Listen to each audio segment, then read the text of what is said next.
विटेवरच्या मालकानं सांगितलं माझा विसर पडणार नाही, हे देऊन टाकतो. तुम्ही आवडीनं भजन करताल, हे देऊन टाकतो. तुम्हाला मोक्ष न लगे मुक्ती आणि संपदा. मोक्षही नको म्हणले आम्हाला. एक एक मुद्दा पाहू आपण अर्ध्या तासात. तुकोबारायांनी मोक्षाला का नाकारला असेल? तो मोक्ष सुखा हानुला त्याच्या अलीकडे सांगायचं झालं तर मोक्षामा घरी कामारी हे दासी होय सांगू ऐसे तुका म्हणे. कशाला मोक्ष देता देवा? मोक्ष आमच्या इथं भांडे घासायला लागलाय, आम्हाला मोक्ष काय करायचं? ठीक आहे म्हणजे. आणि मोक्ष कोणाला पाहिजे? ज्याला यमाची भीती वाटते त्याला साहेब मोक्ष पाहिजे. आम्ही तर यमाच्या डोक्यावर पाय दिलाय. जगा काळ काय आम्ही माथा दिला पाय. आम्ही यमाच्या डोक्यावर पाय देणारी माणसं, आम्हाला मोक्ष काय करायचा? ज्याला यमपुरीची भीती वाटते त्याला मोक्ष. काय यमाची ताकद आहे आम्हाला यमपुरी दाखवायला? उलट यमधर्म वास पाहे नित्य काळ. यमधर्म वास पाहे नित्य काळ. मने धन्य वेळ भेटतीये. उलट निळोबाराय सांगतात यम चांगल्या संतांची वाट पाहतो आणि ज्या वेळेला साधू भेटतो साहेब ती वेळ यम धन्य म्हणून लिहून टाकतो. आज मला साधू भेटलाय. आणि यमाला सुद्धा साधूच्या दर्शनाची आस्था आहे. आणि मग साधूला मोक्ष काय करायचा? यमच जर पाय पडत असेल नामधारकाच्या, साधूचा दर्जा फार मोठा आहे. नित्य राम नाम गरजेवानी तीर्थे यती लोटांगणी सुरवर लागती चरणी सवेयम पायवंदी. पैठणचे मालक सांगतात नित्य रे राम नाम गरजेवानी. अविरत जो भजन करतोय तीर्थे रे येती लोटांगणी. हे जेवढे तीर्थ आहेत तेवढे लोटांगण घालतात. सुरवर लागती चरणी सवे सवे यम पायवंदी. सर्व देवता पायावर लोळण घालतात आणि यम सुद्धा वंदन करतो. मग एवढा संतांचा अधिकार मोठा आहे, त्याला मोक्ष काय करायचा? तुकोबाराय म्हणले नको आम्हाला मोक्ष. संतांना देवता सुद्धा नमस्कार करतात, इतकी मोठी ताकद आहे संत. नकोय मोक्ष न लगे मुक्ती आणि संपदा. इथं मात्र देवानं थोडस परीक्षा पाहिली. आणि विटेवरच्या मालकानं तुकोबारायला प्रश्न केला, तुकोबाराय तुम्ही पैसे का नको म्हणता? विश्वातला कोणता यावर पैशाशी होतोय? अर्थ नावाचा पुरुषार्थ सांगितला, मग तुम्ही का नको म्हणता? तुकोबारायनं सांगितलं जगातला कुठलाही यावर पैशाशी होत नसेल, पण मला नको, मला नको.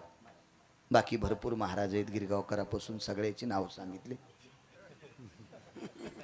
आपण लोकांचे कशाला वाभाडे काढायचे आहे का नाही? हो, आपली पेती उभ्यान टाकून दुसऱ्याची लावतो आड्याहून धाक. एक मन होती माझ्या लहानपणी. दुसऱ्याच्या बाईला म्हणला द्वारकाबाई पदरच नाही घेतला तुम्ही, आणि त्याची बायको वाट्यावर उभं राहून ताक पिऊ लागली जगानं. हो, काही खाली सांडू लागलं, काही पिऊ लागली. आणि मग मंजुळाबाई म्हणल्या मा तुझी पायनं उभ्यान ताक प्याली, अर्ध खाली सांडायली. हा, आणि आम्हाला काय धाक लावतो? तसं लोकांना कशाला म्हणायचं? आपण आपल्या नावापासून सुरुवात करायची. तुकोबारायनं सांगितलं देवा मला नकोय. वडिलाची रीत जाणत सो. आमच्या मागच्या बुजुर्गांनी काही नाही मागितलं ना, याच्या करता नकोय. बुजुर्ग कोणाला म्हणायचं? हा धर्म मोडखळीस येऊ नये म्हणून ज्याचा वरदहस्त असतो त्या राजाला बुजुर्ग म्हणतात. त्यांना वडील मागच्यांचं म्हणायचं. हा धर्म भजनाच्या संधेनं, भजनाच्या आत्मीयतेनं, निष्ठेनं पाखंडियाचं खंडन करतो. त्या वारकऱ्याला आधरीव म्हणायचं. बुजुर्ग वडिलाची रीत जाणत असो. मग कितीतरी लोक आहेत, कितीतरी लोक आहेत, त्याच्यातली काही राजे वरे काही ठराविक लोकांची चर्चा झाली गोलोकात. आणि तिथे चर्चा झाल्याच्या नंतर तुकोबाराय म्हणतात देवा या भारत देशाला, या पृथ्वीला लाभलेले काही राजे सुद्धा अधिकारी होते. त्यांनी जीवनात याचाही त्याग केला. काही महाराजांनी केला, काही यत्यांनी केला, काही योग्यांनी केला, काही तप्यांनी केला, काही सिद्धांनी केला. हे आमचे बुजुर्ग आहेत आणि त्यांनी चालवलेली परंपरा मी चालवतो. वडिलाची रीत जाणत सो. एका राजाचं चरित्र आहे का, पुढे सरकतो.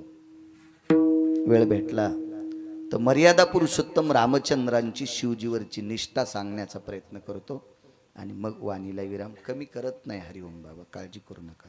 कुठंच कीर्तन कमी करत नाही, तर इथं तर कसा करील.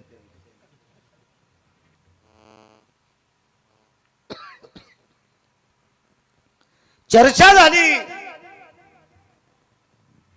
एक फार अनुरागी राजा आहे. महाराज महर्षी वशिष्ठ, महर्षी विश्वामित्र, महर्षी जाबाली, महर्षी लोमश, महर्षी बकदालभ्य असे नाना प्रकारच्या ऋषींचा मेळ बसलेला. आणि एका राजाचं वर्णन आलं. महाराज खाली आले. बघतो परीक्षा. आल्याबरोबर राजा सिंहासनावरून उठले आणि आलिंगन दिलं, दर्शन घेतलं आणि मग महाराजांनी राजाला आलिंगन दिलं. काय सेवा करू. काही नाही म्हणे, आज तर काही अडचण नाही, पण ज्या दिवशी अडचण येईल त्या दिवशी येईल. महाराज एके दिवशी राजा दरबारात बसले असताना, महाराज दरबार भरलेला आहे राजाचा, तेवढ्या अवकाशात महाराज गेले. मंत्री, महामंत्री, सुमंत्री, प्यादे, गुमास्ते, स्तुतीपाठक, राजा महाराज आल्याबरोबर स्वागता करता उभं राहिले. वडिलाची रीत जाणत असो. तुकोबरा याच्यातून बाजूला काप पडले. महाराज विटेवरच्या मालकानं बऱ्यापैकी हाडशील. आयसा, आता हे तुकोबरायचंच वाक्य. आयसा कोणी दावा हे जया नावडेन, कन्यापुत्र घोडे दारात नाही त्या सुटली द्रव्य लोभ माया, आणि भस्मदंड छाया तरुवराची. पैसा आवडत नाही जगात, माणूस नाही, हे त्यांचे वाक्य. पण ते याच्यापासून अलिप्त आहेत. कमळपत्र जळी जैसे. महाराज, कमळाचं झाड पाण्यात जन्माला येतं, पाण्यावरच त्याची पानं असतात, पण पळड्याला पाण्याचा थेंब पाऱ्यासारखा संदिशी वगळून जातो, पाण्याचा स्पर्शच होऊ देत नाही, असं कमळाचं पान आहे. तशी काही माणसं अलिप्त कमळ जळी जैसे, अशी सत्यवादी माणसं असतात. ती प्रपंचात असो, ती व्यवहारात असो, ती परमार्थात असो, इतकं जीवन त्यांचं धुतल्या तांदळासारखं असतं. तुकोबारायांनी बऱ्यापैकी ज्याला त्याला आपोआपल्या जागा दाखवल्या, पण ते वेगळ्या जागेवरले साधक आहे. देवानं खूप चिकित्सा केली, काही नाही. तोंड घशीत आला जगाचा बाप, तोंड घशीस, तरी पण तुकोबाराय तिळा इतकेही मालकाला सापडत नाहीत. पंढरीतल्या मालकाला तोंड घशीच देव आला, पण तिळा इतकंही हाताला धरू दिलं नाही.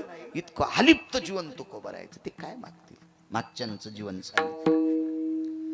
राजाच्या दरबारात आल्याबरोबर सगळ्यांनी उठून स्वागत केलं. काय काय, काही नाही म्हणे, आमच्याकडे एक सत्र चालू आहे आणि त्या आध्यात्मिक सत्रात बऱ्यापैकी आता यज्ञ, याग, विधी, उपासना या सगळ्या काही गोष्टीचा रेलचेल आहे आणि हे करण्यासाठी अर्थ लागतोय. राजानं सांगितलं, मागताल ते देईल. महाराजांनी सांगितलं, राजा लक्षात ठेवा बरं, मागताल ते देताल. हो, आपला सर्व राज्यपट मला देऊन टाका.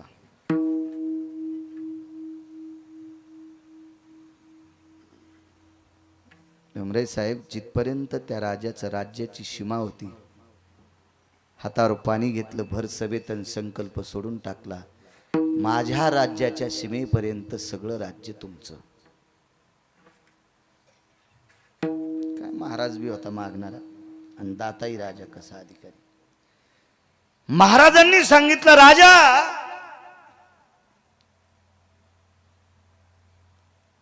एखादं दान असेल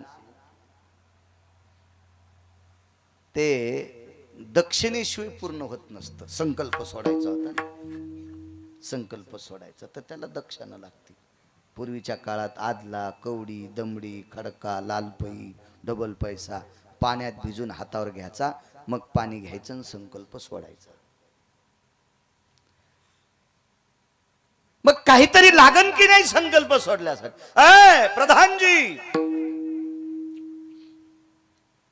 बुलाओ खजिनदार को, खजिनदाराला बोलवा आणि एक गाडीभर सोनं घेऊन या. प्रधानजीकडे महाराजांनी बोट केलं, बस खाली, आता मी राजा आहे आणि तू महाप्रधान आहे. प्रधानजी म्हणले तुम्ही राजा? तुझ्या राजानं आत्ता संकल्प सोडाय ना, राज्यपट कोणाला द्यालाय? महाराज त्या राजाने कानाला हात लावला, गुरुवर्य माफ करा, राज्यपट ज्या अर्थी तुम्हाला दान केलाय त्या अर्थी या राज्यातलं द्रव्य संकल्पात देता येत नसतं. आणि संकल्पात द्रव्य आल्याशिवाय दान सिद्धतेला जाऊ शकत नाही. मग द्यायचं काय?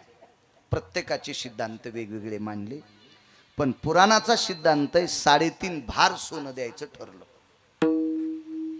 साहेब 3.5 भार, स्वतःचं वजन 2, पत्नीचं वजन 1 आणि 1 भार मुलाचं वजन. राजाचं नाव आहे हरिश्चंद्र राजा, पत्नीचं नाव आहे तारामती आणि मुलाचं नाव आहे रोहिदास. दिवस माळेपर्यंत परवानगी घेतली, सूर्य अस्ताला जाईपर्यंत तुमचं देऊन टाकू. आज मोठ्या मोठ्या शहरात एक कामगार चौक असतो किंवा कोणताही चौक, त्या चौकात सकाळी काम करणारे माणसं दिवसभराचा टिफिन बांधून उभं राहतात. मग तुमच्या माझ्यासारख्यानं सांगावा, आमची इथे खड्डा खांदायचा आहे, 2 जण चला. आमची इथे एक झाड कोंबळून पडे कंपाऊंडच्या, ते तोडून बाहेर टाकायचं, 2-3 जण चला, कुऱ्हाड घेऊन या, आपण त्याला न्यायचं, त्यांची रोजदारी ठरवायची. असं ते कामगार. तर पूर्वीच्या काळात काम मागण्यासाठी जर कोणी फिरत असेल तर वाळलेल्या गवताची पेंडी डोक्यावर घ्यायची आणि गावात चक्कर मारायची. याचा अर्थ असा होता, मला पोटासाठी काम द्या. ओली नाही बरं, हरिओम बाबा, वाळलेल्या गवताची पेंडी डोक्यावर घ्यायची आणि ती पेंडी डोक्यावर वाळलेल्या गवताची असली की पुढच्या जाणकार व्यक्तीला कळायचं, यांना काम पाहिजे, आपल्याला काम द्यावं लागते. महाराज, या देशाला लाभलेला हरिश्चंद्र राजा, या देशाला लाभलेली तारामती राणी आणि या देशाला लाभलेला राजकुमार महाराज, त्या चिमुरड्याच्या डोक्यावर वाळलेल्या गवताची पेंडी आहे. जिचे तळपाय सूर्य पाहू शकत नाही, तळपाय सूर्य पाहू शकत नाही, पायाचं नख पाहू शकत नाही, इतक्या भारदस्त वजनातली राणी डोक्यावर वाळलेल्या गवताची पेंडी घेऊन महाराज बाजारात शरीर मांडले विकण्यासाठी. राजा हरिश्चंद्र, सत्वाचा सागर राजा हरिश्चंद्र, स्वप्नी समग्र दिधले दान. खरं तर हे स्वप्न पडलं होतं बरं, जागृतीत नाही. हे तुम्हाला कळण्यासाठी सांगितलंय. महाराज सकाळी आले आणि म्हणले, राजा मला दान दिलंय तू. राजे म्हणले, कधी? मला स्वप्न पडलं होतं रात्री, आणि रात्री स्वप्न पडलं मला तुम्ही दान दिलंय. राजानं सांगितलं, एवढ्या मोठ्या महात्म्याला पडेल स्वप्न खोटं नसतंय. हरिओम बाबा, बाळू महाराज गेला आणि एकाल म्हणला, रात्री आपला सौदा झाला, मी तुम्हाला पैसे देऊन टाकलेत, आता फक्त रजिस्ट्रीला चला. तर त्या माणसानं कुऱ्हाड बाहेर काढली दांड्यातली आणि दांड्याला तेल लावलं आणि तू घराच्या बाहेर होय. मी इतका नालायक नाही, मी तुम्हाला राग येईन म्हणून माझ्यावर घेतलंय, पण तुमचं सांगायलो हे ध्यानात ठेवा. मी इतका नालायक होय आणि मला काय गरज पडली एखाद्या भंगरीकडे जायची.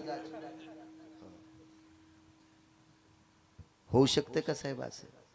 रात्री मला स्वप्नात दान दिले, हे जागृतीत खरं करायचं. हो हरिओम बाबा, जागृतीत खरं करायचं. रस्त्यानं चाललेले आहेत, रस्त्यानं चालता चालता गावाच्या कडेला मशानभूमी होती, त्या मशानभूमीचं टेंडर एकाने घेतलं होतं. टेंडर म्हणजे गुत्तच ना, मक्तेगिरी घेतली. ए इकडे, आता डोक्यावर गवताची पिंडी म्हणजे काम करणारा, त्याला आवाजाव कोण बोलन? टेलर. अरे कोण बोलत असतं गावाला? राजा, ए इकडे, जी काम करशील का? जी हो. सांगितलं ते, या शरीरानं जेवढं होईल तेवढं करीन राजू. आपलं मशान सांभाळायचं. काय देतात मागा काय पाहिजे तर 2 भार सोनं. त्याचं नाव होतं डोंबे. डोंबा बनू होता. पैशावाला होतं ते. माणसं फुकणारा माणूस इतका पैशावाला. वजनानं 2 भार सोनं देऊन टाकलं. वजनानं मसन वाटा सांभाळणार. किती श्रीमंत. आणि भजन करणारा म्हणला आपण गाडी घेतली. येडगळेस का काय तू. अरे माणसं फुकणाऱ्याला माणसाच्या वजनानं 2 वजन. आता माणसाचं वजन 60-65 किलो तर असतंच ना. म्हणजे 1.25 क्विंटल सोनं माणसं फुकणारा द्यायला आहे. आणि भजन करणारा म्हणतो आपण गाडी घेतली. मुकाट्यान चलव कोणाच्या अंगावर घालशील. हिशाबात चलू दी. येड्यावान करू नकोस तू. काय कुठं फुगावान काय करावं मिळच नाही माणसाला. काय करतील काय मिळ नाही. जा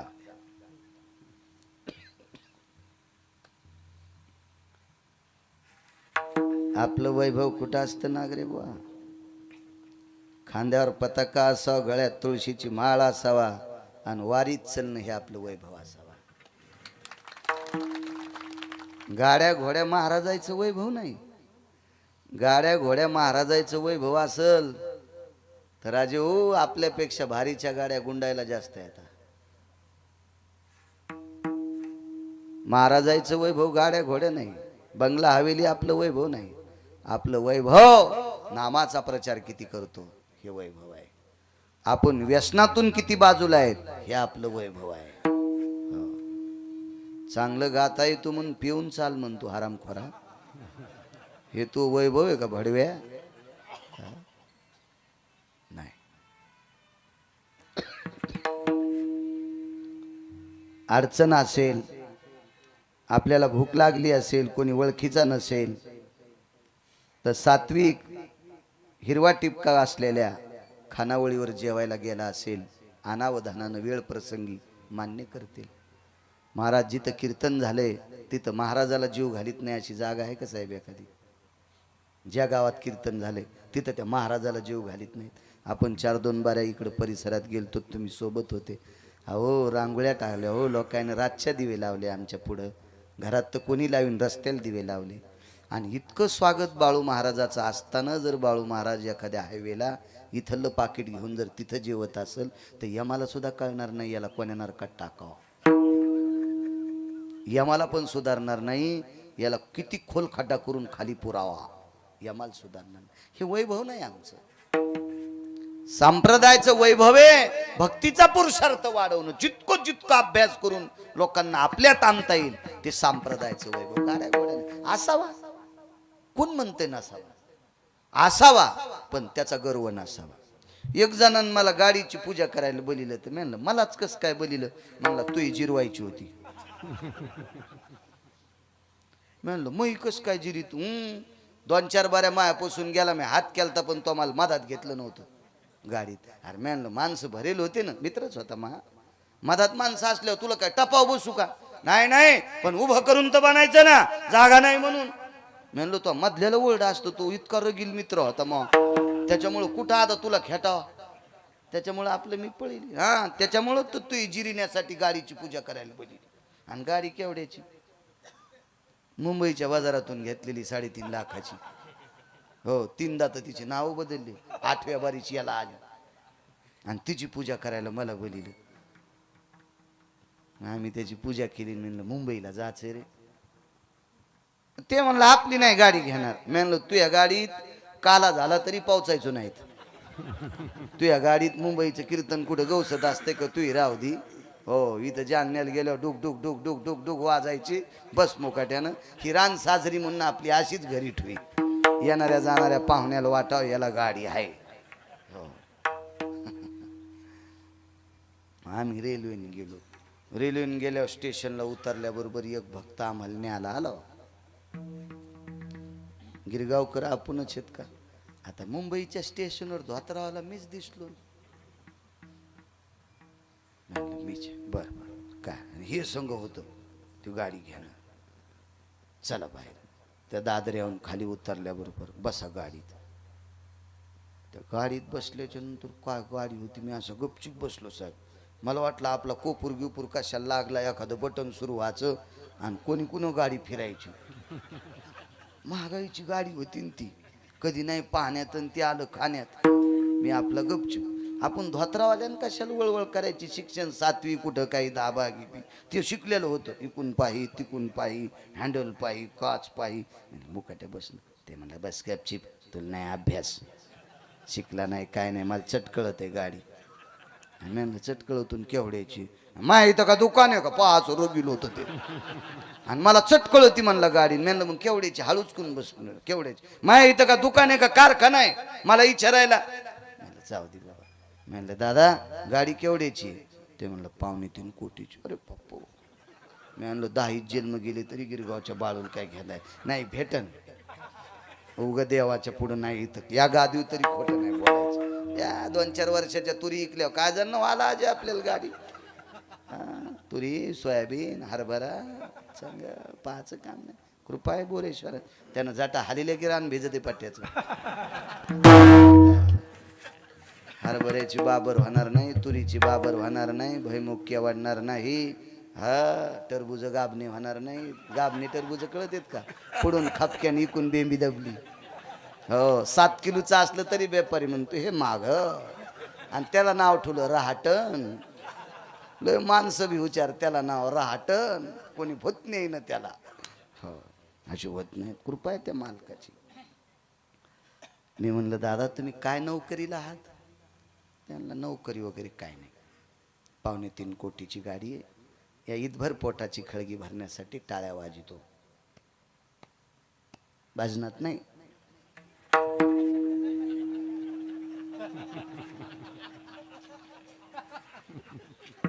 त्या आमच्या संचाल म्हणलं मही काय जिरी तू, याची जिरी हो.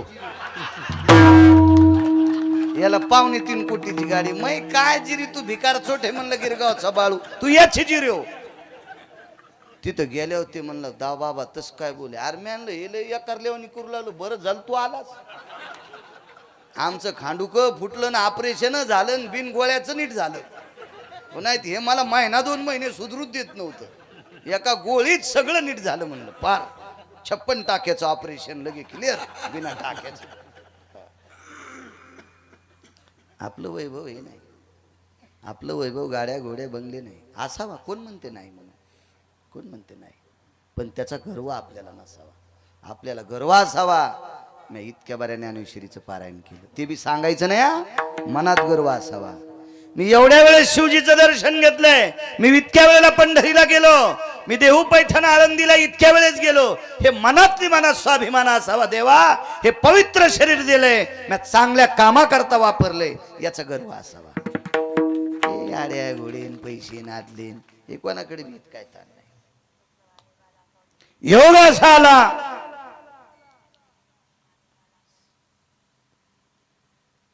दोन भार सोनं देऊन टाकलं आणि प्रेत जाळण्यासाठी शरीर इकून टाकलं. मसन वाटत काम. डोंब्याला सांगितलं येतो उद्या कामाला, बायकोची न पोराची वाट लावायची, म्हणजे कुठंतरी कामासाठी व्यवस्था लावायची. तितक्यात समोर गेल्याच्या नंतर एक बाजार भरलेला होता आणि त्या बाजाराच्या कडेला हरिश्चंद्र राजाच्या डोक्यावरची पेंडी खाली टाकली. आता शरीर विकलंय कामासाठी, आता दोघांच्या डोक्यावर पेंडी गवताची. त्या बाजारामध्ये एक सात्विक सदाचारी पुण्यशील व्यक्ती दर्भ विकण्यासाठी आलता. दर्भ पितृपंधरवाडा चालू होता. दर्भ विकायला आला. वडीला चिरीत जाणत असतो तो कोबरा याच्यातून बाजूला पड नकोय. आणि संपदा, मोक्ष तर नकोच म्हणले, पण आणि संपदा नकोय म्हणले. संपदा आम्हाला का नकोय, मागचे लोक किती अधिकारी होते, तो अधिकार पटवून देतात. आणि मग एक ती दर्भ विकणारी व्यक्ती आली, प्रचंड श्रीमंत व्यक्ती. पण पूर्वीच्या काळातले 500 एकरवाली माणसं वय झाल्यावर पण रिकामे बसत नव्हते. मुंगशाच्या दोऱ्या, गोफन तयार करायची, मुंगशे तयार करायचे, जोते तयार करायचे, कासरा तयार करायचा, आगुंड्या तयार करायच्या, पोळ्याचा साज तयार करायचा. 500 एकरवाला पण घेरा फिरवायचा पोळ्याच्या आधी.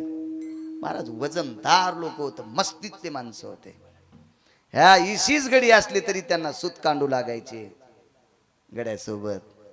काय काय वैभवशाली लोक होते. आता नुसते बेकार छोट मोकार टेकन चौकीत लुगडे एक काय सांगतो सुंबळ्यान काय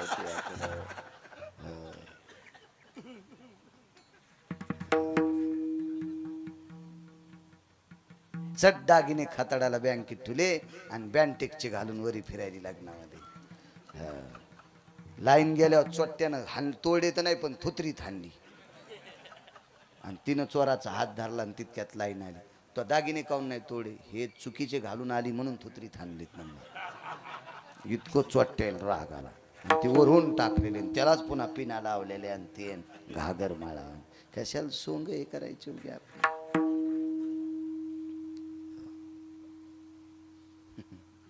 7 दिवस कीर्तनाला नाही, 8व्या दिवशी काल्याला नाही. हो, एक जण असं मोठं ब्रासलेट घालून इकडं नुकती वाटा मॅनला याला हाणाला रूम न्यायच्या हाता. आता आला इथं नुकती वाढायला सांगायला ते बोटन गिटन आणि वय तिकडं.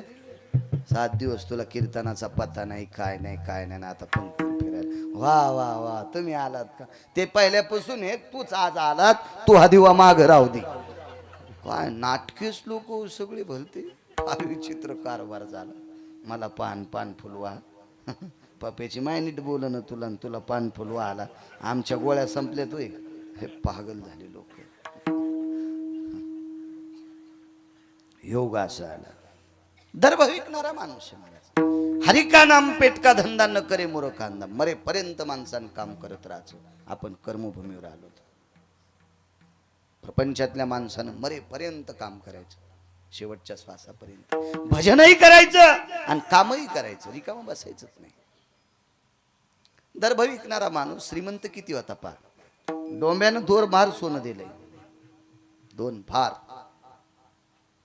मसनवाटा सांभाळणारा माणूस.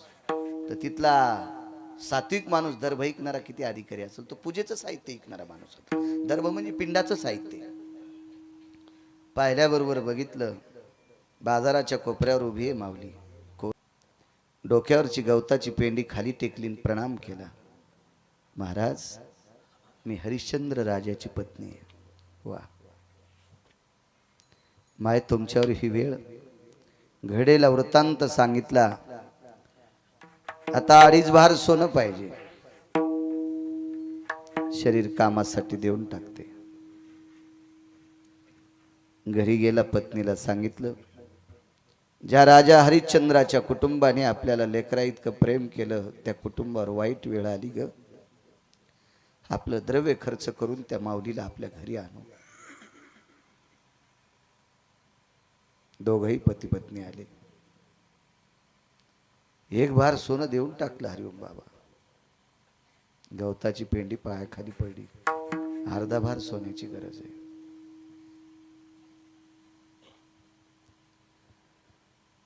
एक भार सोनं आणून दिलं.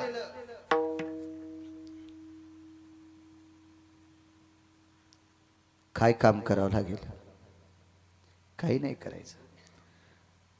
माय तू दिलेल्या द्रव्याने आमचा संसार सुखाचा चालतो. आमच्या इथं सोन्याचा धूर निघतोय. माय तुझ्यासारख्या पवित्र माऊलीला आम्ही काम लावून कुठं पाप फेडावा. एकच काम कर. आमचं देवघर सारवीज आहे. देवघर सारवीज आहे. राजाची पत्नी हरिश्चंद्र राजाची. हरिश्चंद्र राजाने बाजूला तोंड केलं. भगवंताचं चिंतन करून डोळ्यातून अश्रू उपसाबुक्षी काढे. देवा किती दयाळू आहेस रे. माझ्या पवित्र पत्नीला चांगल्याचं घर सापडलंय. देवघर सारवायचं काम सापडे. देवघरातली भांडी घासायचं काम. देवाचा पाण्याचा तांब्या असेल, पंचपाळा असेल, देवाचं फुलपात्र असेल, नैवेद्याचं ताट असेल, हे घासायची कामं लागली. त्या व्यक्तीने सांगितलं आई साहेब आमच्या कोणाचाही कपडा धुवायचा नाही, आमचं अंगण सारवायचं नाही. फार काही झालं तर तुळशी वृंदावनापाशी सडा टाकी जा. दुसरं आमचं काम करायचं नाही. ठीक आहे म्हणजे.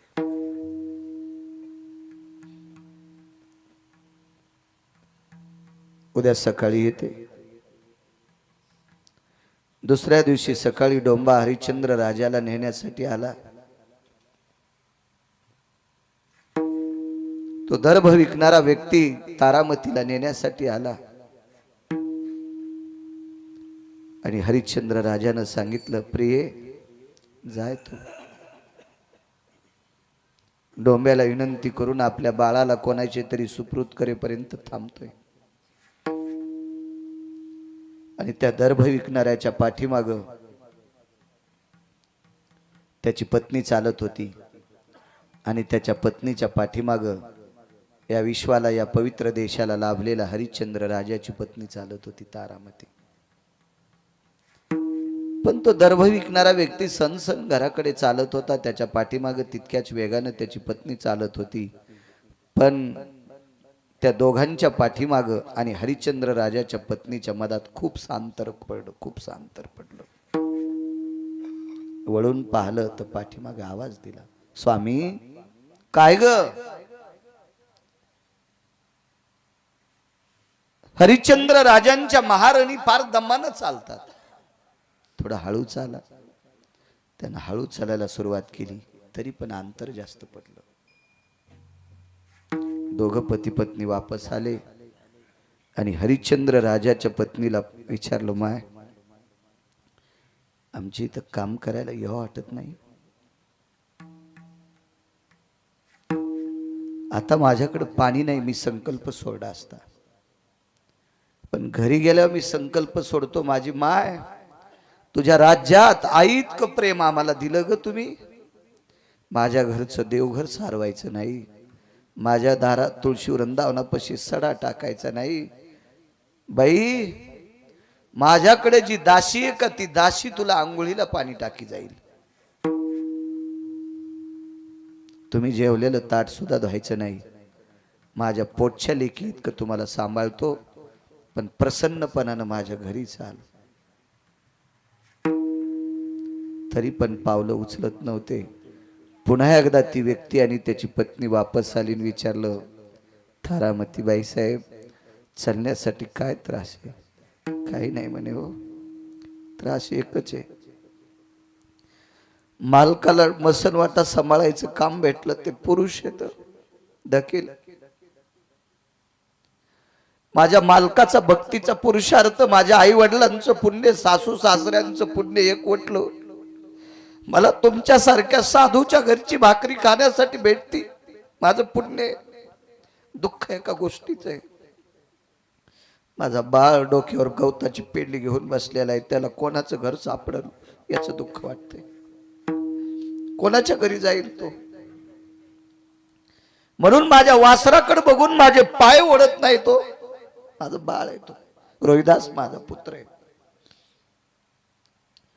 पती पत्नी थोडेसे बाजूला सरकले, एकांतात विचार केला, एवढं जर आपण करत असू तर अर्धभार सोनं द्यायला काय हरकत आहे?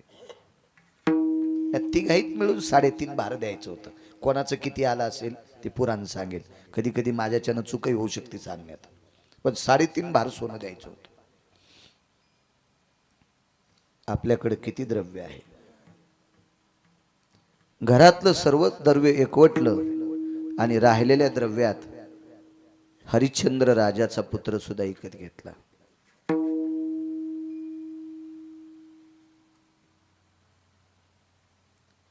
डोक्याला हात लावून डोंब्याची वाट बघत बसलेला, या भारतीय संस्कृतीला लाभलेला हरिश्चंद्र सत्वाचा सागर राजा डोक्याला हात लावून बसलेला आहे. आईनं खुणवल्याबरोबर मुलगा जवळ आला, बिलगून धरलं, उकसाबुकशी रडली. बाळा, आपल्या दोघांचं काय दैव असेल, तुझ्या बाबाच्या आशीर्वादानं आपल्याला सात्विक घरची भाकरी खायला भेटणार. माईनं तोंडावून हात फिरिला आणि एकच सांगितलं, बाळा, या सात्विक माणसाच्या घरी जाता जाता ज्यानं जन्म दिलाय त्या पुरुषार्थी बापाचा एकदा पाठीवर आशीर्वाद घेऊन ये. आणि रोहिदास हरिश्चंद्र राजांकडे गेला. डोक्याला हात लावून खिन्नावस्थेत बसलेल्या राजाच्या पायावर डोकं ठेवलं. कोण आपल्या पाया पडतोय म्हणून डोळे उघडून पाहिल्याबरोबर पोटचा पुत्र आहे. पाठीवर हात टाकला. बाळा काय? काही नाही बाबा, आमची सोय लागली. आता काय द्रव्य असेल ते 3.5 भार देऊन टाका, मी तिकडे जातोय. पाठीवर थाप टाकली आणि सांगितलं, बाळा जीव गेला तरी हरकत नाही, पण पुढच्याचं काम करताना खोटं करू नकोस हा.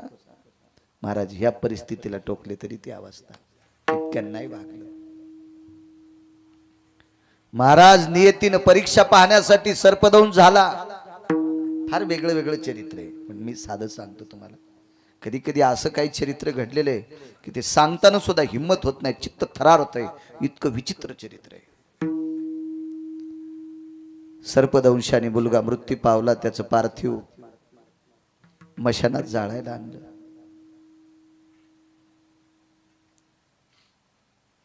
कोण आपण? मी तारामती आहे. कोणाच्या बाळाचं प्रेत आहे? आपल्या रोहिदासाचं आहे. त्या मशानभूमीत जितकी आप्तविष्ट नातेवाईक आपल्या घरच्या लोकांना पेटवायला आल्यावर रडले असतील का, त्याच्या 1000 पटीनं हरिश्चंद्र राजा आणि तारामती रडत होते. काय करायचं ग? याचा अंत्यविधी करायचा आहे. हरिश्चंद्र राजानं सांगितलं, भारतीय संस्कृतीनुसार, वेदशास्त्र पुराण प्रणालीनुसार पार्थिवाला कफन घातल्याशिवाय अंत्यविधी करता येत नाही. शेवटचा पोशाख त्याला आपण कफन म्हणतो हिंदी भाषेत, आणि आपल्या भाषेत प्रेत वस्त्र म्हणतो. त्याला रंग नसला पाहिजे. प्रेतावर टाकायचं वस्त्र असतं ते धोत्रच असतं, पण आपल्या धोत्राला काठ असतो, त्याला काठ नसतो. प्रकाश बुवा, वस्त्र पाहिजे. चिमुरडे कशा का रंगाचं असं वस्त्र असं अंगावर एकच पातळ होतं. हरिश्चंद्र राजा डोंब्याच्या घरी मशान सांभाळत असताना फक्त कमरेला पंचा होता, उपरण सुद्धा नव्हतं. जाऊ दे ग, ह्या डोंब्याच्या हातापाया पडून एखादा 5-10 दिवस आगू पुन्हा काम करीन, पण अनामत न घेता याचा अंत्यविधी मी करतो ग. पण याला वस्त्र आहे का? तेवढ्या अवकाशात एक भिल्ल स्त्री, तिच्या कुटुंबातली 10-5 लोक, तिची सुनबाई, 1-2 सुना, ती स्वतः डोक्यावर लाकडं घेऊन डोंब्याकडे विकायला आलते. पण रानावनात काट्या कुट्यात काम करणाऱ्या त्या स्त्रीला गुडघ्याच्या वरी वस्त्र होतं. गुडघ्याच्या वरी वस्त्र होतं, गुडघ्याच्या वरी. महाराज हरिश्चंद्र राजाच्या पत्नीनं त्यांच्या जीवनातला व्यवहार पाहला. ते सरपण विकत घेतलं, ते निघून गेले. आणि निघून गेल्याच्या नंतर तारामतीने आपल्या पतीला सांगितलं, स्वामी मी राजकन्या आहे आणि एका राजाची पत्नी आहे. मोठ्या कुळातली, मोठ्या व्यवहारातली, याच्याकरता रीत नाही वाटली. रानावनात काट्या कुट्यात काम करणाऱ्या भिल्ल स्त्रीला गुडघ्यापासून वरी वस्त्र आहे, बाकी सगळं अंग झाकलेलं आहे, गुडघ्यापासून खाली पाय उघडे येत. मी एक केलं तर नाही जमणार. माझ्या अंगावरच्या पातळातलं, नेसत्या पदरातलं 2 हात पातळ फाडून काढते. फक्त परिणाम इतका होईल, पाय घोळ नेसण्यापासून गुडघ्यापासून वरी पातळ नेसते, सर्व अंग झाकून घेते. आणि माझ्या पातळातलं, नेसत्या पदरातलं, पांघरत्या नाही कारण कपाळावर कुंकू जिवंत होतं, नेसत्या पदरातलं 2 हात कपडा काढून आपल्या बाळाला त्याचं कफन करू. राजो काय प्रसंग असेल, ज्यानं स्वतःचा राजपट दान करावा आणि पुढची वरची दक्षिणा देण्यासाठी स्वतःचं जीवन विकावा, ज्याच्या बायकोला पूर्ण वस्त्र घालायला भेटत नाहीत, पण एका तिळा इतकी सुद्धा धर्माच्या बाह्यकृतीतली चूक केली नाही. तुकोबाराय म्हणतात, आम्ही त्या कुळातली माणसं आहेत. आम्ही या पवित्र देशातल्या राजा महाराजांनी, साधूंनी, योग्यांनी, सत्पुरुषांनी केलेल्या अनुकरणातली माणसं आहेत. वडिलाची रीत जाणत असो, न लगे मुक्ती आणि संपदा. नकोय म्हणले देवा, नकोय. किती मोठी माणसं. अंगदानं लंकेचा त्याग करावा, वडिलाची रीत जाणत असो. किती मोठी पुरुषार्थी लोक मागची होती. ही मागणी या संतांची मोठ्या श्रद्धेनं चालत असलेला हा महाशिवरात्रीचा पर्वणीचा पर्व काळ भगवान बोरेश्वराच्या कृपेने गेल्या वर्षी प्रसादाची सेवा आणि आजचं कीर्तन माझ्याकडे आदरणीय हरिओम बाबांच्या अध्यक्षतेत मला मिळते. भगवान बोरेश्वराच्या सानिध्यात माझ्या अल्पशा मतीनं अल्पशा वाणीनं बडबड करण्याचा योग मला मिळते, ते माझं परम भाग्य. काय पुरुषार्थ आहे महाराज, ह्या शिवरात्रीतल्या उपवासाचा पारण्याचा काय पुरुषार्थ आहे. एक मुद्दा मांडतो तुमच्या पुढे की या विश्वनाथाची केलेली साधना किती टोकाची असते. भगवान मर्यादा पुरुषोत्तम रामचंद्रांना लंकेत प्रवेश करायचा. लंकेत हरिओम बाबा. तर लंकेत प्रवेश करून युद्ध करायचंय.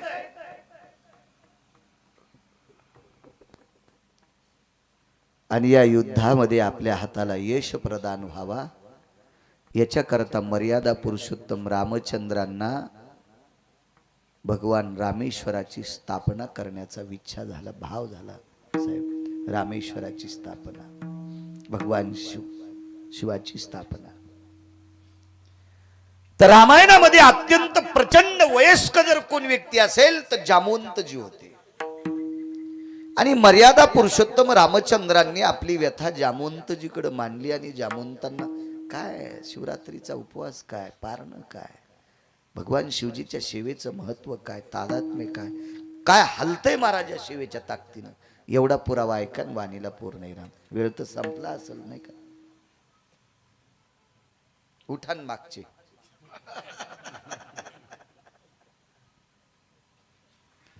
एक वर्ष आठवतं का हरिओम बाबा तुम्हाला, चालू कीर्तनात पाऊस आला आणि पाऊस उघाडा. सगळी लोक निघायच्या टायमाला मी म्हणलं मी आता प्रवचन करतो. माणसं तसेच बसले बुट खाली घेऊ. मंडपात पाणी वगळलं होतं, बुट घेतले बसायला खाली, कोणी चप्पल घेतल्या, बसली होती माणसं. महाराज इतकी निष्ठा आहे बोरेश्वरावर तुमची. मी 10-5 मिनिटं जर बोललो तर काय मग मीटर जाळणार आहे का. त्या मालकाची सेवा आहे, त्या मालकाची.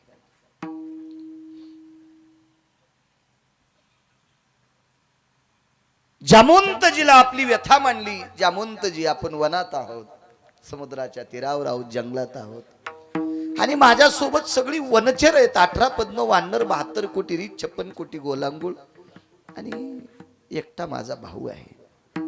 पण आमच्या अंगावर काही कपडे नाहीत, वल्कल्ले आहेत, आणि आम्हाला शिवजीची स्थापना करायची. आम्हाला पुरोहित सापडेल का. पुरोहित म्हणजे ब्राह्मण सापडेल का आम्हाला.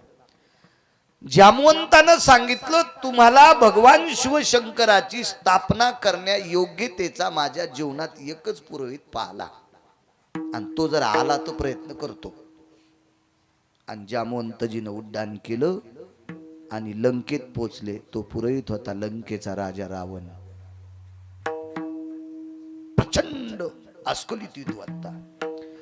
आणि जामवंतांचं रावणाच्या दरबारात फार मोठं वजन होतं, कारण रावणाच्या आजोबाचे मित्र होते जामवंतजी. आजोबाचे मित्र रावणाच्या.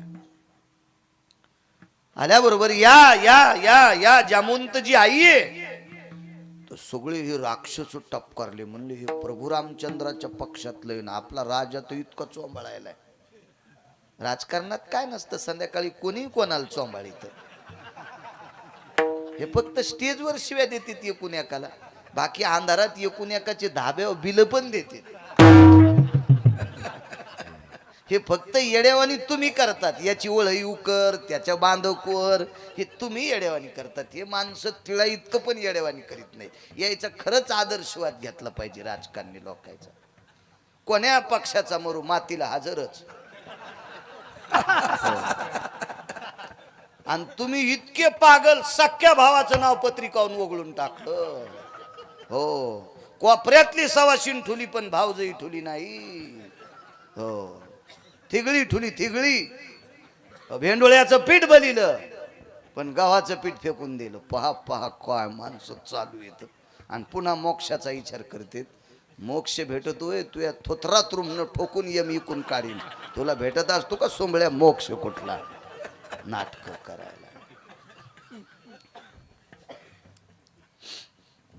राक्षस म्हणजे आगाऊ का ज्या म्हणत तिकडचे ए हजारे म्हणे माझ्या आजोबाचे मित्र आई बोली आई पधारे. काय स्वागत केलं ज्या म्हणते काय काय एकच काम आहे. भगवान शिवजीची स्थापना करायची. लिंग तयार केले वाळूच आणि त्या भगवान शिवजीच्या पिंडीची स्थापना करायची. मंत्र म्हणण्यासाठी तुम्ही पाहिजे पोर आहेत ते. वा वा. यजमान कोण आहे. रावणाने विचारलं. मर्यादा पुरुषोत्तम रामचंद्र. काय अवघडच काम झालं. साधं भांडण होतं होय साहेब. बायको चोरून अशोक वाटिकेत आणून ठेवली आणि ते रामप्रभू यजमान आणि मी पुरोहित. बर पुरोहित सोन्याच्या गावात राहणारा आणि यजमानाच्या अंगावर कपडे नाहीत. वलकल्ले होते ना कपडेच नव्हते. कपडे महाराज दर्जा काय शिवजींचा. कशाला म्हणायचं भगवान शिवशंकर. पहाटच उठून दुसऱ्याच्या बाईच्या झाडाचे फुलं वर बडायचे आणि महादेवाची पूजा करायची. मग झाली माय पूजा. मेंढीचा दुसरा अवतार आहे तू. हो म्हणजे पहाटच झाड वर बडन भगवान शिवशंकराच्या पिंडीवर टाकलं. पाणी घालू घालू मेली दोरकी. हो आणि तो फुलं तोडे वचीन झाली म्हणली मग पूजा. असं नसतं वचे. शेळ्या मेंढ्यावानी करू नको अशी. वरबाड तुळस वरबाड फुलं वरबाड टाक महादेवाच्या अंगावर. तसं नसतंय. तिने पाणी घातलंय काहीतरी पाय ना त्याची कदर करणं. आपोआपले तोरे. बर ठीक आहे. दशरथ नंदन रामचंद्र यजमान भगवान शिवजींची पूजा करायची.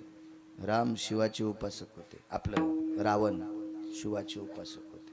महाराज दर्जेदार माणसं दर्जेदारच असते. रावणानं सांगितलं भगवान शिवजींची स्थापना. चला येतो मी काय हरकत नाही येतो. तर जामवंतजीनं सांगितलं लंकेश राजा रावण तुम्ही पौरोहित्य करण्यासाठी यायले पण प्राणप्रतिष्ठेच्या पूजेला किती खारका किती हळकुंड किती बदाम किती खोबरं किती खडी साखर किती तूप किती गूळ किती साखर. तर मोठी लोक किती दर्जेदार असतात ते.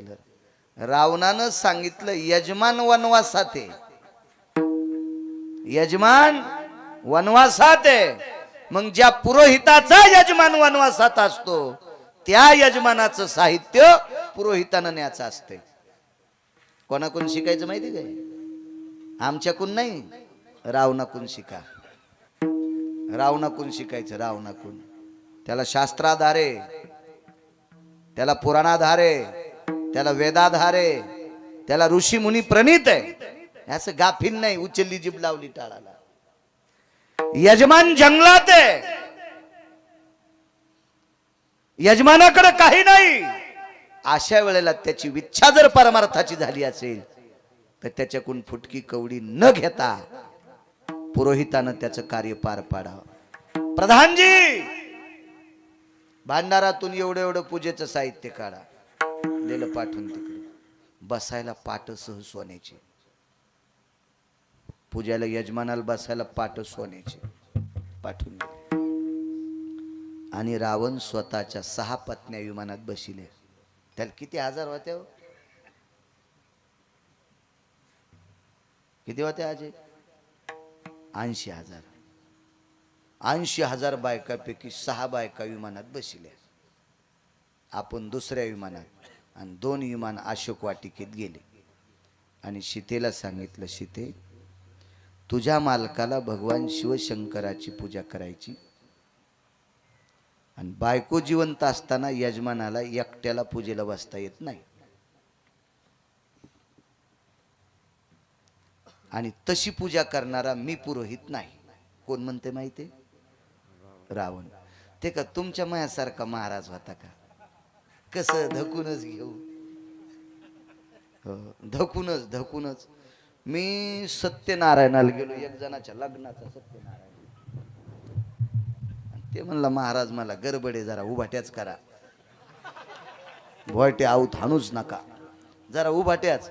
मी सत्यनारायणाच्या पूजेचाच केळीचा पिल काढा आणि उरफाटा केला. मी म्हणला हानीनच तुला. हो, कारण तुला जरी वेळ नसली तर म्या चुकीचे मंत्र म्हणल्या महासंसार खालून पेटन सुंबळ्या खालून. हा, त्याच्यापेक्षा ह्यो बी करू नको, तू सुनता करण तिकडे बोंबलत जाय. ते म्हणलं आगाऊच महाराज आहे. म्हणलं या आगाऊच आहे, याच्या नको नादी लाग. महाराज माणसं तत्वशील आहेत, त्याच्यामुळं देश टिकून आहे. तुमच्या माझ्यासारख्या भंगिऱ्यामुळे देश टिकून नाही. आम्ही एक जणाची तर पूजेला गेलो, इतकं आळशी माणूस, आम्हाला एक कमी पडलं आम्ही त्याला नेलं, ते आमच्या नशिबाने ते भेटलो. इतकं आळशी की झोपू झोपू गादी कणारत होती. हो, गादी एके दिवशी उसनू लागली. म्हणलं माणसं सगळे उठले आणि उसनायलं कोण? तर गादी म्हणली मीच कणायले. मला कुठंतरी उन्हाला टाका तर मी सुधरण. हो, हे माया अंगावर झोपू झोपू अशी चोपून टाकली गादी. मला झटकून वारव शिन्या रे. गादी म्हणली मला नाही तर मरते मी. पहा किती आळशी. आणि ते आमच्या संग पूजेला. पूजा आटपली सगळी. मग शेवटीचा आरतीचा टाइम. आणि ते यजमान बी असं भेटलं आम्हाला खैस. ते म्हणलं आपल्या बोरचं बी पूजन करा. बोरची पूजा केली. आणि म्हणला महाराज मला 3 घरचं बुडता आले. आणि मग 350 गंगापैकी एक गंगा पंढरपुरामध्ये. सकल तीर्थे घडती एक वेळा, चंद्रभागा डोळा देखली. ती नुसती पाहिली की सगळे तीर्थ घडतात. अहो, तुमच्या माझ्यासारख्या पापेनं आंघोळ केल्यावर गंगा पण मळून जातात. आणि मळालेल्या गंगा शुद्ध होण्यासाठी पंढरपूरला येतात. गिरगावकर म्हणे नाही शंकर सांगे वर्षी जवळे, सकल तीर्थे माध्यान काळी, येती पुंडली का जवळी, करती आंघोळी वंदिती चरण. त्या गंगा पुनीत होण्यासाठी पंढरपूरला येतात. म्हणून वास द्यावा पंढरीचा. काही काही तीर्थाला नियम सांगितले. नियम वेनिदानम वाराणसीयम, पिंडदानम प्रयाग क्षेत्रे. कुठं येनिदान करावं लागतंय, कुठं पिंडदान करावं लागतंय. नवनीतम भय जायते नाम, केदार स्वजयत तो. तिथं लोणी समर्पित करावं लागतं. पंढरपूरला काहीच द्यायची गरज नाही. काही काही ठिकाणावर जाण्याची लायकी लागते. हो, एक जगदंबेचं ठिकाण आहे. त्या जगदंबेच्या अधिष्ठान नाव सांगत नाही, घरी गेल्यावर पहा. त्या अधिष्ठानावर गेले. हवनम कुंडे शुभयजयाम, ब्रह्मचर्यम स्तते वचम, मात्रेन मासोत्तमानाम यज्जायते ब्रह्मचर्यानाम. त्या देवीच्या समोर एक कुंड सतत पेटलेला आहे. आणि त्या कुंडाचं दर्शन झाल्याशिवाय देवीचं दर्शन नाही. आणि त्या कुंडाचं दर्शन घेण्यासाठी 2.25 महिन्याचा संन्यासी पाहिजे. भार्याम नवम संगेशु, 2.25 महिने ब्रह्मचारी राहिलेला संसारिक पाहिजे, तर त्या देवीच्या दर्शनाला जावा. आध पापम पूर्वजम पतनम नरकास्ती. नाही तर सगळे पूर्वज नरकात जातील वड्यात बोंबलत. तसं पंढरपुरात नाही. खटनट यावे शुद्ध होऊन जावे, दौंडी पेटवावे कोण्याही जातीचा या कसा या पंढरपुरात आंघोळ केली की शुद्ध. ही ताकद पंढरपुरातली.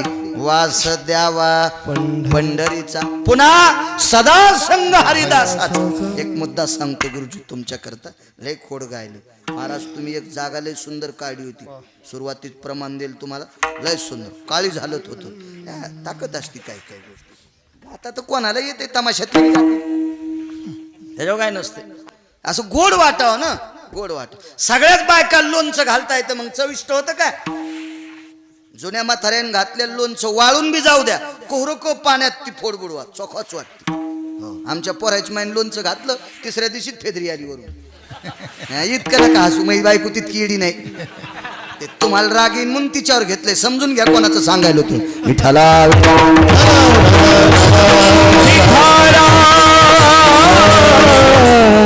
सगळ्यालाच वाटलं येडी जगानी.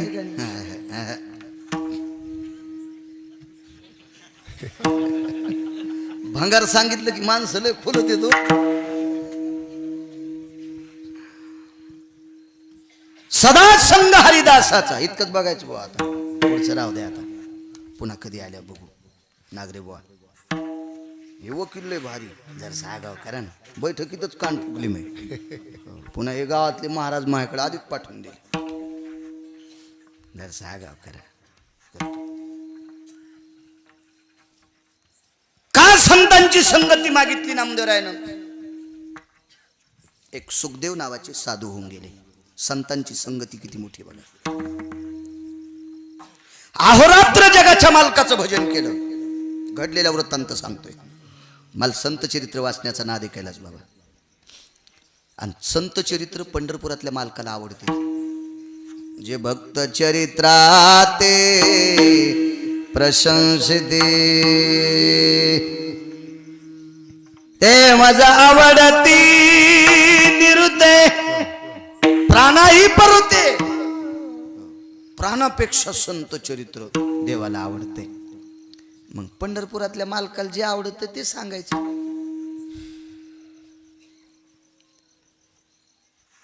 अहोरात्र भजन केलं. एता साधू स्थळा घेत दर्शनाचा गुरळा. एक शपथ पुरा घरी साधू आला आश्रमावर की त्या साधूचं दर्शन घ्यायचं. अहोरात्र भजन. कालांतरानं वय झालं. संतांच्या संगतीची ताकद किती मोठी बघा. तसे साधू अधिकारीच, पण महत्व संतांच्या बाबतीत दिलं. थकलं जरा म्हणजे म्हातारपण जवळ आलं. आता चाल मात्र भागवायची.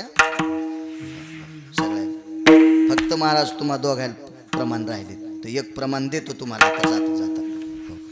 त्याच्यामुळेच मी बोट करीत असतो. सगळ्याला प्रमाण दिलं पाहिजे. हो, महाराजाला गाता जरी आलं तरी हे कशासाठी येत? नवरदेवाच्या माईनं वजनात राहा. नवी साडी नेसवून पदरात इतके इतके तांदूळ बांधायचे, मळवट भरायचं आणि फिरायचं. हीच झाडून घेऊन जानोसा झाडू लागली. तिकून बाई आली म्हणजे होय तिकडे. हा, मी नवरदेवाची माईन, तुला कोण म्हणे? कीर्तन करायला गाता येते, त्याचा आवाज चांगला असावा, छान आहे, पण प्रमाणात त्यांनाच द्या. पुरावा आहे. जनी म्हणे बोला अभंग.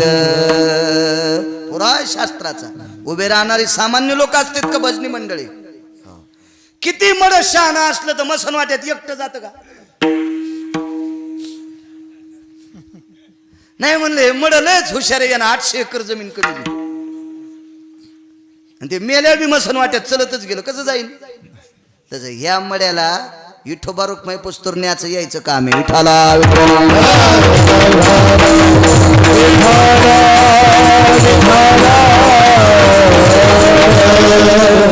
जुनी माणसं येतात सगळी, जुनी मजा येते वा. तुम्ही अजून बी बघा. जुने आंबे म्हणजे कोणते आंबे? गावरान. आणि आता नवीन संकरित खापक्या. एक माचला किती लिटर भर रस? कोणी कुणच वास येईन त्याचा. जुन्या गावरान आंब्याच्या अशा मीठ लावलं कोई धुईत बाय. हो, त्या रसात पत्र दिसत तरी रस वरपूर पोहनायचा, चवच असते. तसे जुने आंबे येतात. विठाला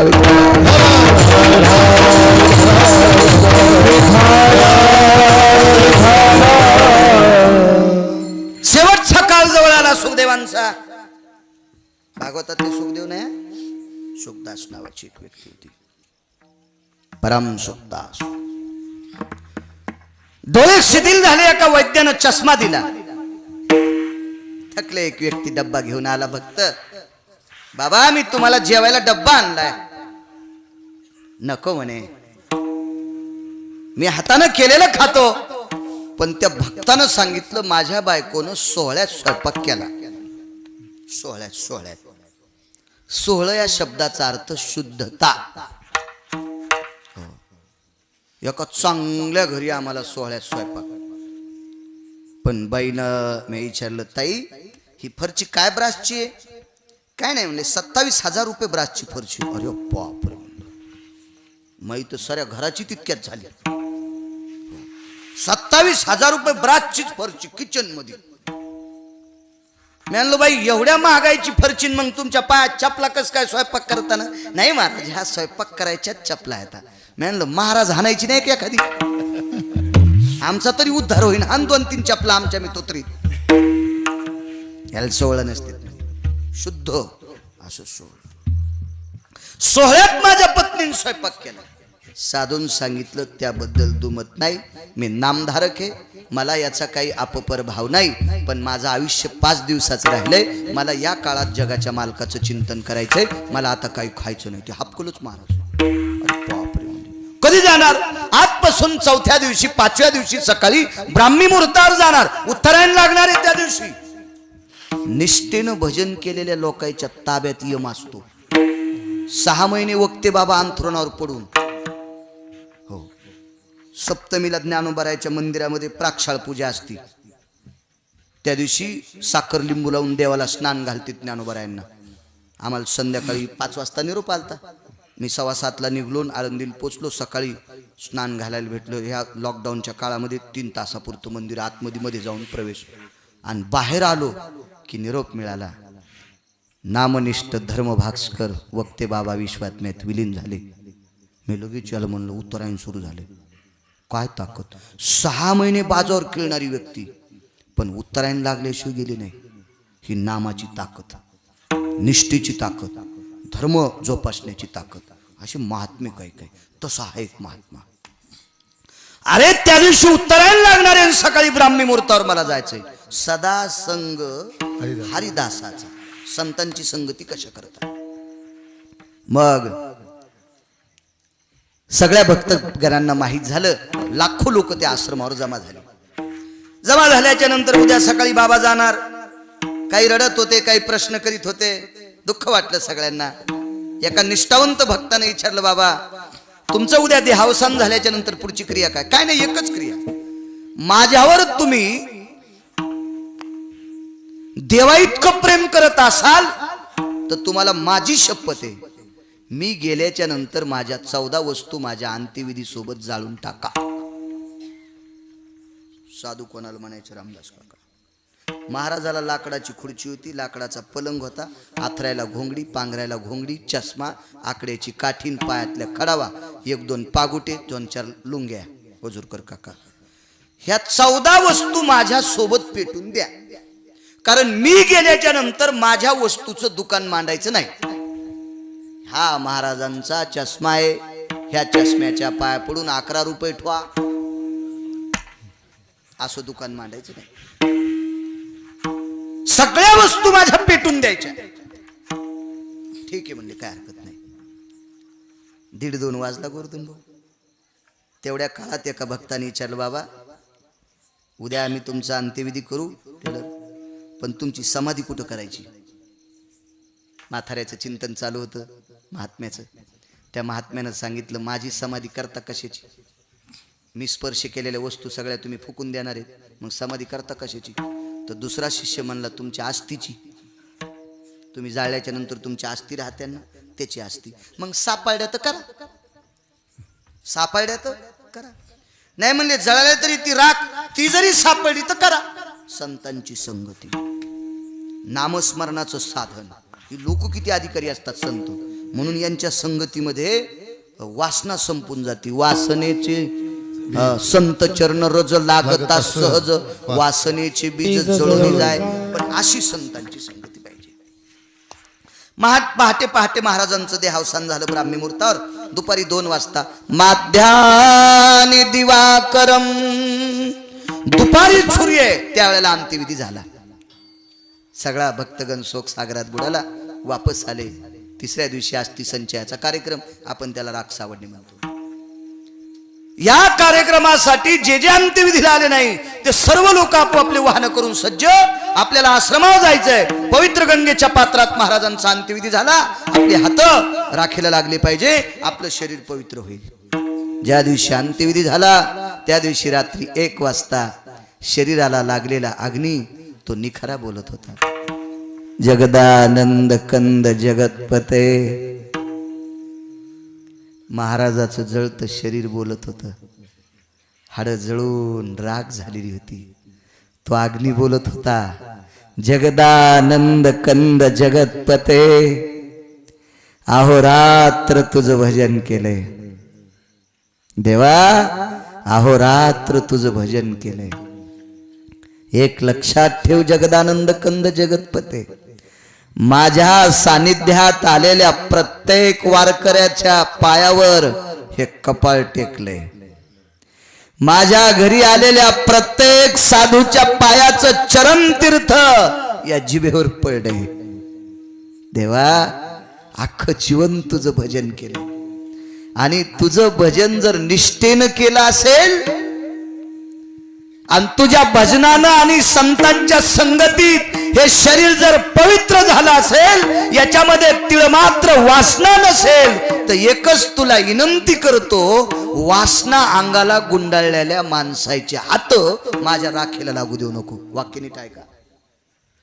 देवा अख्खं जीवन भजन केलंय, आलेल्या साधूचं दर्शन घेतलंय